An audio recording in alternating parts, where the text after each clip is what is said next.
প্রথম দিনেই আসল মেয়েকে ধনী পরিবারে ফিরিয়ে আনা হয়। তার বাবা তখনই তার দিকে একটি ত্যায্যপত্র ছুড়ে দেয়। 50 লাখ টাকা দিয়ে তাকে সরাতে চাইল আর তাকে সরিয়ে দিতে বিয়ের ব্যবস্থা করলো। মেয়েটি তখনই চুক্তি ছিঁড়ে দেয় আর পাল্টা মামলা ধরিয়ে দিল। মোট 80 কোটি টাকা ভরণ পোষণ ও মানসিক ক্ষতিপূরণ দাবি করে। জানা গেল পূর্বজন্মে সে ছিল আইন জগতের এক অপরাজিত রানী। সে হঠাৎ জানতে পারে যে সে আসল মেয়ে। ধনী পরিবার যাকে বহু বছর আগে ফেলে দিয়েছিল, আর সে ফিরে এসেছে পারিবারিক স্নেহের জন্য নয়, বরং আইনি উপায়ে তার যা কিছু ছিল সব ফিরিয়ে নিতে। এই সময় সৎবোন তাকে বোঝানোর ভান করলো, বলল তার পরিবারকে যেন হুমকি না দেয়। কিন্তু মেয়েটি বলল সে এটা টাকার জন্য করছে না, বরং তাদের বোঝাতে যে আইনের আসল মানে কি। তার বাবা তাকে আবার সই করার জন্য হুমকি দিল। সে তখনই জানালো যে সব রেকর্ড হচ্ছে আর সব কথা প্রমাণ হবে। তারপর জিজ্ঞেস করলো তারা কি হুমকি দিচ্ছে। বাবা মায়ের আচরণ মুহূর্তেই পাল্টে গেল আর তারা তাকে বোঝানোর চেষ্টা করলো যেন সেই ঠিক করা বিয়ে মেনে নেয়। মেয়েটি সরাসরি সত্য ফাঁস করে দিল, বলল এই বিয়ে আসলে সৎবনের ছিল আর অসুস্থতার কারণে তাকে তার বদলে আসতে বলা হয়েছে। এই সময় তার বাবার একটি ফোন এলো আর সে রেগে আগুন হয়ে গেল। জানা গেল গ্রুপের সব সম্পত্তি জব্দ করা হয়েছে। মেয়েটি শান্তভাবে স্বীকার করলো কাজটা তারই আর বলল ক্ষতিপূরণ না পাওয়া পর্যন্ত তারা এক পয়সাও ছুঁতে পারবে না। তারপর সে আদালতে দেখা হবে বলে চলে গেল।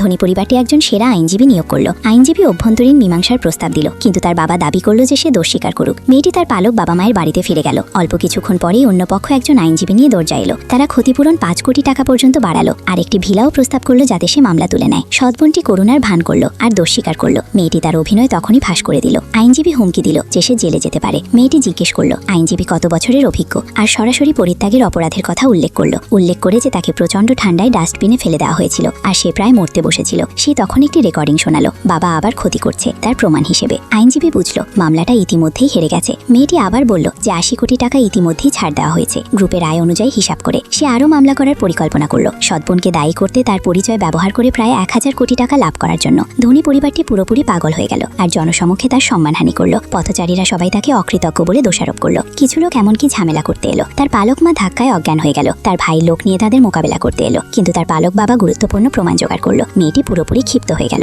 আর পাল্টা লড়াই করার সিদ্ধান্ত নিল। সংবাদ সম্মেলনে তার বাবা তাকে হাঁটু গেড়ে ক্ষমা চাইতে বাধ্য করলো আর স্বীকার করতে যে সে লোভী ও হৃদয়হীন। সবাই ভাবলো সে আপস করবে, কিন্তু সে হঠাৎ ঘোষণা করলো যে সে আনুষ্ঠানিকভাবে অভিযোগ দায়ের করবে। পরের মুহূর্তেই আইন শৃঙ্খলা রক্ষাকারী বাহিনী প্রবেশ করলো আর জনসমক্ষে তাদের অপরাধ পড়ে শোনালো। তারা পুরোপুরি ধরা পড়ল।